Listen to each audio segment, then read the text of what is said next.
Hello खुलुमबाय बे समाव दिनै आं बिजनेसनि सोमोन्दै फंनैसो बुंगोन आरो आङो बेबायदिनो सम बिजनेसनि सोमोन्दै माखासे बाथ्राफोरखौ बुंनाय जायो। स' नोंथांमोना गावनि आंगो बर' हिसाबै बे आंनि चेनेलखौ साबस्क्राइब आरो लाइक शेयार खालामनानै होदो जाहाथे गुबुननिसिमबो सहैयो बे फंनैसो बिजनेसनि सोमोन्दै बुंनायनि थाखाय। स' आं बेबायदिनो भिडिअखौ लाबोयो सम बिजनेसनि सोमोन्दै, नाथाय बिनि गेजेरावनो दाख्लिनिफ्राय आं जे भिडिअखौ हगारदोंमोन गोबां मानसिफोरनि कमेन्ट बे आंनि भिडिअआव।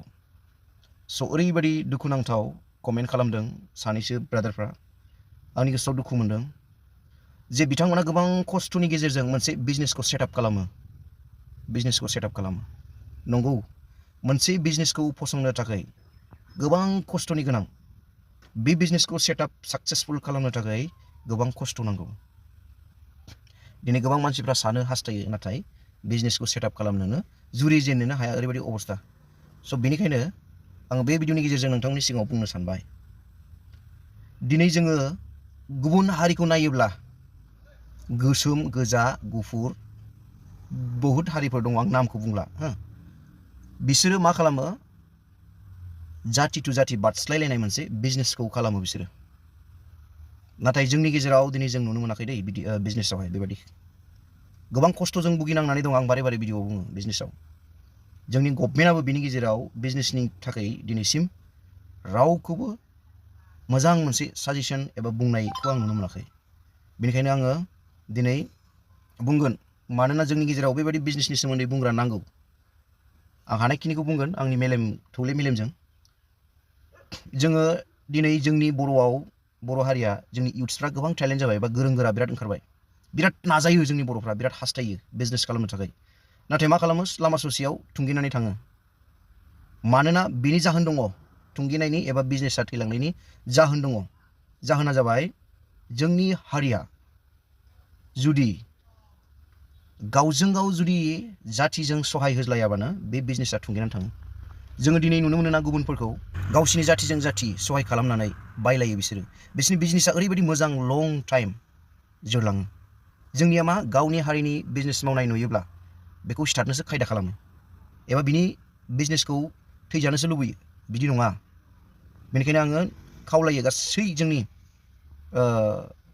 आंनि आंगो बर'फोरनिसिम आरो गभर्नमेन्टखौबो बिनि सायाव मोजां मोनसे सिद्धान्त लायोबा बिजनेसनि थाखाय एबा मावनो थाखाय, जाहाथे जोंनि इउथ्सफोरखौ उत्साह खालामोब्ला आं मोजां जागोन सानदों। दिनै आं गोबां ट्राइ खालामो, आंखौनो आं एक्सपिरियेन्स खालामो, मिथिबाय।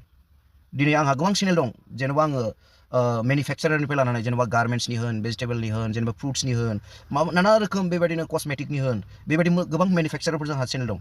नाथाय मा जायो, गासिबो डिस्ट्रिबिउटर ओमफ्राय हलसेलार गासिबो गुबुन हारिजों। जों बेयाव मा जायो, जों बर' एबा ट्राइबेल मानसिफोरखौ बिसोरो एकदम जाम्बा बायदि बाहायनानै बिसोरो जोंखौ गोजानाव दोनो बिजनेसाव, माने ट्रास्ट खालामा आरोखि, फोथाया।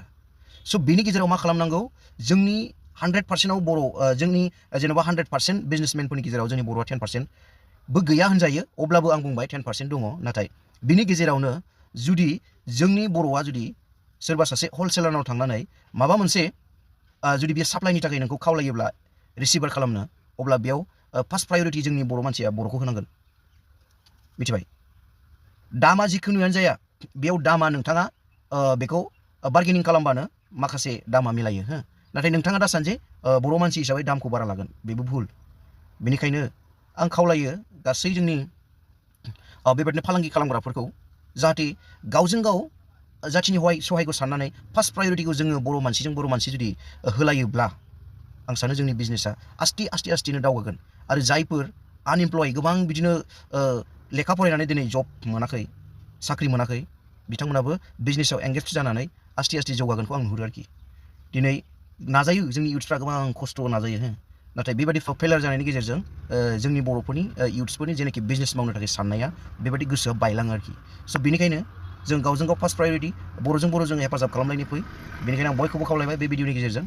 स' थेंक इउ, एसेखिनि।